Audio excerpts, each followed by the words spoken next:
할렐루야. 오늘도 거룩한 주일을 기억하며 예배에 참여하시는 모든 분들을 예수 그리스도의 이름으로 다시 한번 환영합니다. 저는 지난 특별 새벽 기도회 동안 2022년을 어떠한 주제로 우리 필라제일연합감리교회가 나아가야 할지 고민하며 기도하는 시간을 가졌습니다. 그러던 가운데 예수님을 다시 한번 깊이 생각하는 시간을 가짐으로써 혹시 우리가 예수님이 원하시는 중요한 것을 놓치고 있지는 않은지 진지하게 돌아보고 싶은 마음이 들었습니다. 그리고 이것을 발판 삼아 우리 교회가 새롭게 나아가야 할 방향을 여러분들과 함께 모색해보고 싶었습니다. 그래서 예수를 깊이 생각하라라는 히브리서 3장 1절의 말씀을 2022년 우리 교회의 표어로 정해보았습니다.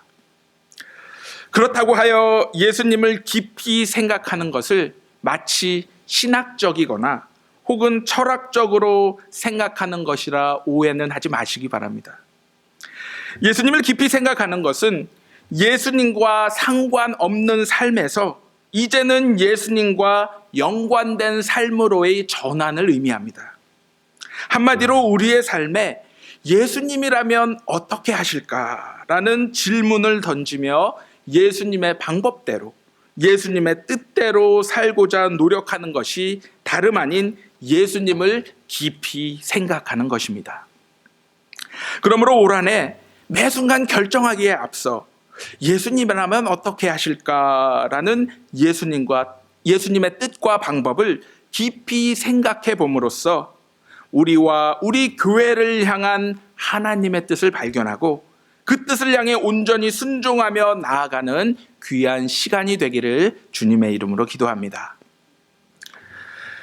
오늘 우리에게 주신 히브리서 말씀 먼저 전체를 보면 크게 신앙에 관한 부분과 교리적인 부분, 바로 그리스도인의 실생활에 관한 부분과 실천적인 요소로 나뉘어지고 있습니다.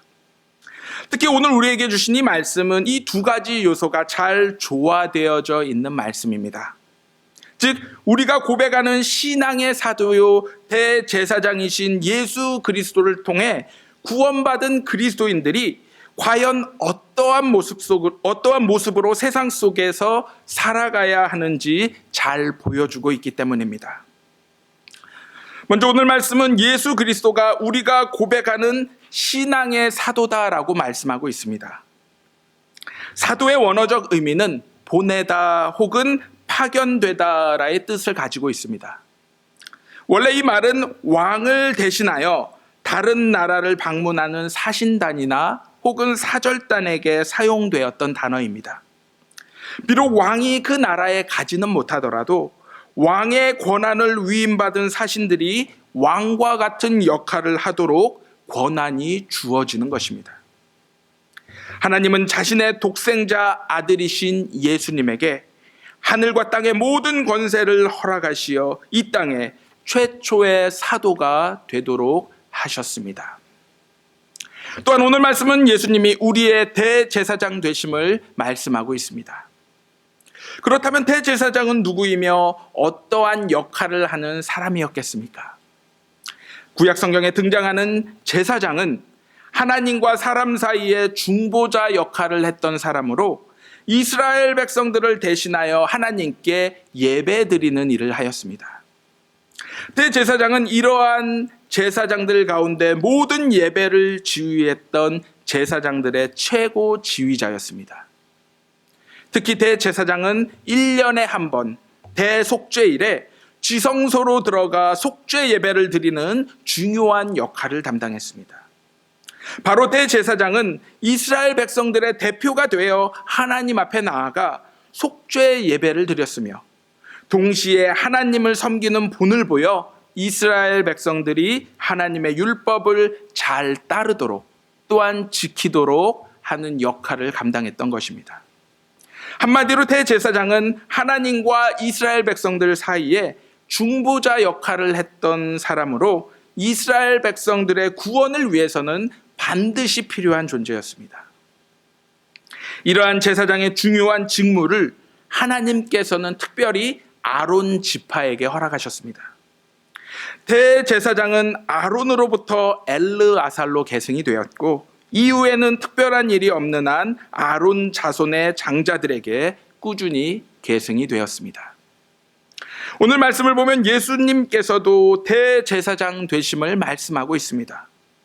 히브리서 5장 5절과 6절 말씀에서 예수님은 아론과 같이 하나님에 의해 선택된 대제사장이심을 시편 말씀을 통해 선포하고 있습니다. 하지만 동시에 오늘 말씀은 예수님이 본질적으로 아론의 자손들과는 차이가 있음을 말씀하고 있습니다. 그것은 아론의 장자들에게 계승되는 대제사장의 직분과는 전혀 다른, 예수님은 영원하시고 유일하신 대제사장이란 사실입니다.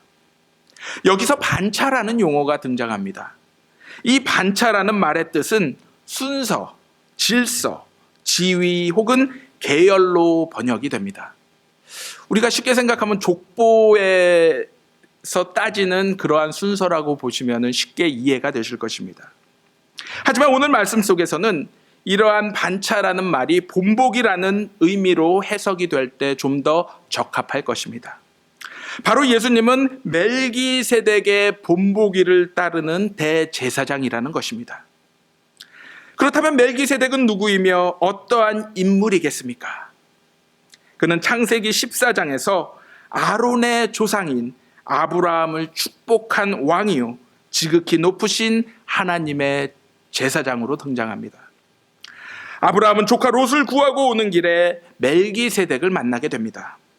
그리고 아브라함은 그에게 자신이 가진 것의 10분의 1을 바쳤고, 그때 멜기세덱은 아브라함에게 떡과 포도주를 주며 그를 축복하였습니다. 후에 다윗은 이 모습에서 장차 오실 메시아를 예언하며 멜기세덱을 언급하였던 것입니다. 오늘 말씀 속에서 예수님이 멜기세덱의 본보기를 따른다라는 의미는 예수님은 아론 자손들과는 결코 비교할 수 없는 분임을 말씀하고 있는 것입니다. 즉 예수님은 위대하시고 유일하신 단 한 분의 영원한 대제사장이심을 선포하고 있는 것입니다. 아마도 당시 신자들은 우리와 같이 예수님의 죽음이 속죄의 죽음임을 잘 알고 있었을 것입니다. 그리고 예수님의 희생을 통해 더 이상 성전에서 속죄를 위한 예배를 드릴 필요가 없음을 너무나도 잘 알고 있었을 것입니다. 하지만 그러면서도 마음 한편으로 이러한 의문이 들었을 것입니다. 전통적으로 아론의 자손들에게만 허락되는 대제사장의 직분이 예수님에게 적용되기에는 무언가 맞지 않는 듯한 생각이 바로 그것입니다. 즉 예수님은 아론 지파의 사람도 아니었으며, 또한 공식적으로 단 한 번도 제사장의 직무를 수행한 적이 없으셨기 때문입니다. 이러한 이유로 오늘 말씀은 이들의 이러한 의문을 확실히 해결하기 위해 멜기세덱의 반차를 말씀하고 있습니다. 즉 예수님은 하나님의 부르심을 받고 죄에 빠진 우리 모두를 구원하시기 위해 이 땅에 오신 사도요 중재자로서 아론보다 더 이전인 멜기세덱의 본을 따르는 참되고 완전한 대제사장이심을 말씀하고 있는 것입니다. 멜기세덱의 본을 따르는 참되고 완전한 대제사장이신 예수님은 아론 지파의 제사장들과는 다르게 인간으로 이 땅에 오셔서 우리들과 같이 고통과 유혹 그리고 시험을 받으셨습니다. 이렇게 온전한 인간으로서 모든 나약함, 시험 그리고 고난을 겪고 체험하신 분이기에 우리의 처지를 그 누구보다 잘 이해하시고 하나님께 대변하는 우리의 참 대제사장이 지금도 되고 계신 것입니다. 또한 예수님은 하나님과의 관계에서 독생자 아들이시며 온 세상을 창조하시고 다스리시는 만유의 주이십니다. 그럼에도 불구하고 그분은 자신의 영광스러운 자리를 모두 버리고 포기하시고 이 땅에 내려오셨습니다. 마치 이스라엘 백성의 인도자였던 모세와 같이 하나님이 맡기신 구원의 사명을 순종하며 모두 완수하셨던 것입니다. 하지만 구약의 대제사장들은 동물을 통해 속죄 예배를 드렸지만 그리고 계속해서 드려야 했지만 죄 없으신 예수님은 자신을 단 한 번 속죄 제물로 바치셨습니다. 이와 같이 예수님은 단 한 번 자신을 바침으로 우리 모두의 죄를 없애주시고 우리의 마음을 깨끗게 하여 주셨습니다. 그리하여 영원한 구원의 길을 열어주신 참대 제사장이 오늘도 우리의 삶 속에서 되고 계신 것입니다. 오늘 말씀은 고통과 복종 속에서 자신을 철저히 희생한 예수님이 아론의 본보기가 아닌 하나님으로부터 직접 임명을 받아 멜기세덱의 본보기를 따르는 대제사장이 되고 계심을 선포하고 있습니다. 그러므로 이러한 사실을 정확히 이해하고 더 이상 오랜 신앙생활 속에서 안주하는 신앙이 아닌 대제사장이신 예수 그리스도를 다시금 생각하고 그분에 대해서 본받고 그분의 모습을 온전히 따르는 삶을 살아가야 함을 오늘 히브리서 말씀은 모든 그리스도인들에게 도전적으로 말씀하고 있는 것입니다. 오늘 말씀 속에서 그리스도인들이 예수님을 알고 믿은 시간으로 보면 모두가 스승이 되어야 마땅하지만 여전히 젖먹이의 신앙에 머물고 있음을 책망하고 있습니다. 바로 예수님과 같이 자신을 비우고 자신의 것을 나누며 희생하고 서로를 섬기는 본보기의 삶을 살아야 했지만 그러지 못했던 것입니다. 마치 예수님을 알고는 있지만 믿지는 못하는 모습과 동일했던 것입니다. 우리가 신앙에 있어서 착각해서는 안 될 것이 있습니다. 그것은 신앙에서 멈춤이란 결코 존재하지 않는다라는 것입니다.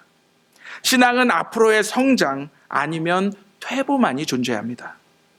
우리가 교회 안에서 신앙생활을 10년 해왔다 혹은 20년 해왔다라고 자랑하는 목소리를 때때로 들을 때가 있습니다.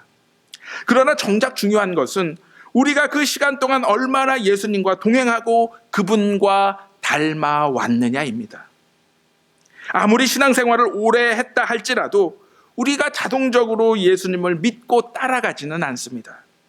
우리가 예수님을 닮기 위해서는 반드시 그에 따른 노력이 필요합니다. 희생이 필요합니다. 헌신이 필요합니다. 바로 늘 하나님의 말씀을 묵상하고 그 말씀을 붙들고 순종하기 위해 몸부림치는 기도의 시간이 우리 모두에게 필요한 것입니다. 그 결과 우리의 삶 속에서 예수님의 발자취를 얼마나 따라가고 있는지가 우리의 신앙에서 참으로 중요한 것입니다. 그러므로 신앙에 있어서 중요한 것은 시간이 아닌, 시간의 길이가 아닌 방향임을 기억하시기 바랍니다. 아무리 시간이 오래 흘렀어도 방향이 틀리면 돌아오는 시간만이 더욱더 길어질 따름입니다. 하지만 우리의 신앙의 방향이 예수님의 발자취를 따라 올바른 곳으로 향하고 있다라면 걱정하지 마시기 바랍니다. 조바심 내지 마시기 바랍니다. 짧은 시간이든 혹은 긴 시간이든 간에 우리의 종착지에는 분명 예수님이 계실 것이기 때문입니다. 오늘 이 시간 우리의 대제사장이신 예수님의 모습을 통해 우리의 신앙의 방향을 점검해 보기를 원합니다. 우리의 방향이 예수님과 멀어져 있다라면 오늘 이 시간 다시금 예수님께 가까이 나아가는 결단을 하시기 바랍니다. 바로 하나님의 말씀을 붙들고 묵상하며 그 말씀에 순종하기 위해 기도로 몸부림치는 삶을 살아가시기를 바랍니다. 그리하여 2022년은 매일매일 말씀의 묵상과 기도 가운데 하나님의 뜻만을 따라가는 성령의 사람들로 거듭나기를 주님의 이름으로 기도합니다. 다시 한번 오직 하나님이 주시는 힘과 지혜를 통해 우리가 고백하는 신앙의 사도요 대제사장 되신 주님이 보여주신 길에 순종과 감사함으로 마지막까지 동참하시는 저와 여러분들이 되시기를 다시 한번 주님의 이름으로 간절히 기도합니다.